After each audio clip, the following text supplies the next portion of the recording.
నమస్తే అండి. ఈ వీడియో వచ్చేసి మకర సంక్రాంతి రోజు వీడియో షూట్ చేశాము. కానీ అదే రోజు వీడియో యూట్యూబ్‌లో అప్లోడ్ చేయటానికి టైం కుదరలేదు. అదే రోజు మేము మా అమ్మమ్మల వాళ్ళ ఇంటికి వెళ్ళవలసొచ్చింది. అక్కడనేమో సిగ్నల్స్ లేవండి అసలు. మళ్ళీ 18థ్ రోజు మా విలేజ్‌కి వచ్చిన తర్వాత అప్లోడ్ చేయాల్సొచ్చిందనమాట. అయితే అక్కడ ముగ్గు వేస్తున్న అమ్మాయిని నేనేనండి. నా పేరు వచ్చేసి సుమలత అనమాట. నాకు మ్యారేజ్ అయ్యి ఇప్పుడు ఫిబ్రవరి 10 వస్తే 4 ఇయర్స్ అవుతుంది. నాకు వచ్చేసి ఒక పాప అండి. తన పేరు వచ్చేసి బృందాలక్ష్మి. ఇక్కడ నేను గొబ్బెమ్మలు చేస్తున్నాను. అంటే ఎవరన్నా రాకపోతే నేర్చుకుంటారు అన్న ఉద్దేశంతో గొబ్బెమ్మలు చేసేది షూట్ చేశాను. అంటే ఇది కూడా గొబ్బెమ్మలు చేసేది కూడా రాదా అని అనుకోకండి. ఏమో చెప్పలేం, కొంతమందికి రాకపోవచ్చు కదా. ఫస్ట్‌లో నాకు కూడా వచ్చేది కాదు. మా నాన్నమ్మ చేసేదాన్ని చూసి నేర్చుకున్నాను అనమాట. అలా రాని వాళ్ళు నేర్చుకుంటారు అన్న ఉద్దేశంతో గొబ్బెమ్మలు చేసేది కూడా చూపిస్తున్నాను. తప్పేముందండి? రాదు అని అనుకుంటూ ఉండే బదులు రాని పనిని నేర్చుకోవడం మంచిదే కదండి. అందుకన్నట్టు చూపిస్తున్నాను. దయచేసి ఎవరు ఇది కూడా రాదా అని అనుకోకండి. ఇక వచ్చేసి గొబ్బెమ్మలు చేసిన తర్వాత మా విలేజ్లో అయితే 5 రకాల ధాన్యాలు కానీ 9 రకాల ధాన్యాలు కానీ అందులో గొబ్బెమ్మల్లో వేస్తాము. మరి మీ విలేజ్లో ఎలా వేస్తారో కామెంట్ చేయండి.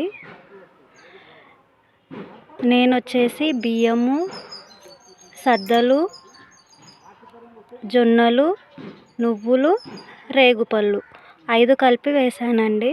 రేగుపళ్ళు అంటే భోగిపళ్ళు అంటారు కదా, అదే అన్నమాట. మా సైడ్ ఏమో రేగుపళ్ళు అంటారు. 5 కలిపి పెట్టాను.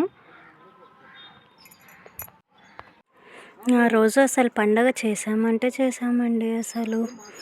ఎందుకంటే మా పాప చాలా సతాయించింది ఆ రోజు.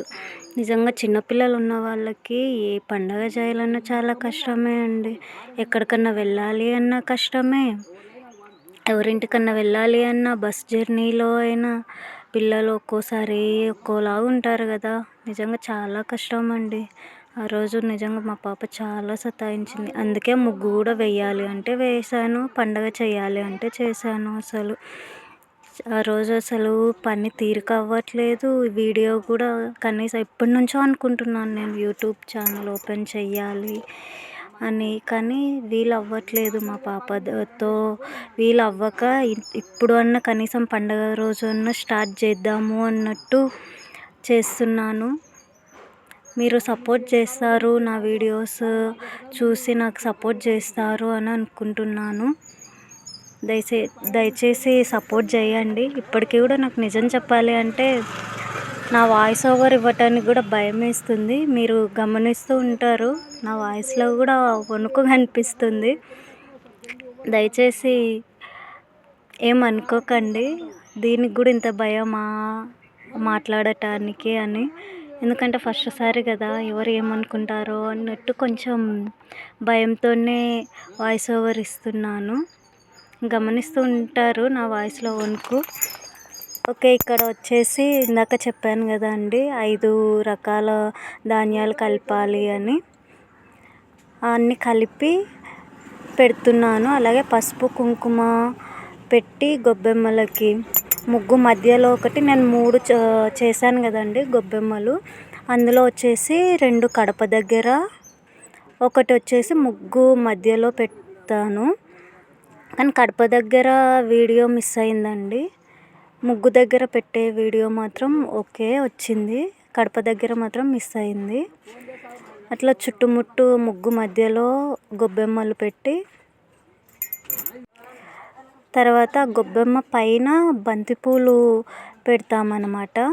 బంతిపూలు మొత్తం గొబ్బెమ్మ పైన పెట్టేసి తర్వాత అగరబత్తులు, దేవుడు పూజ చేసి అగరబత్తులు చూయించి గొబ్బెమ్మ మధ్యలో కూర్చోాలి అన్నమాట. మా సైడ్ అయితే ఇలానే చేస్తామండి. మరి మీ సైడ్ ఎలా చేస్తారో కామెంట్ చేయండి. తర్వాత వచ్చేసి భోగి రోజేమో రొట్టెలు, నువ్వుల రొట్టెలు, కలకూర చేసుకుంటామండి.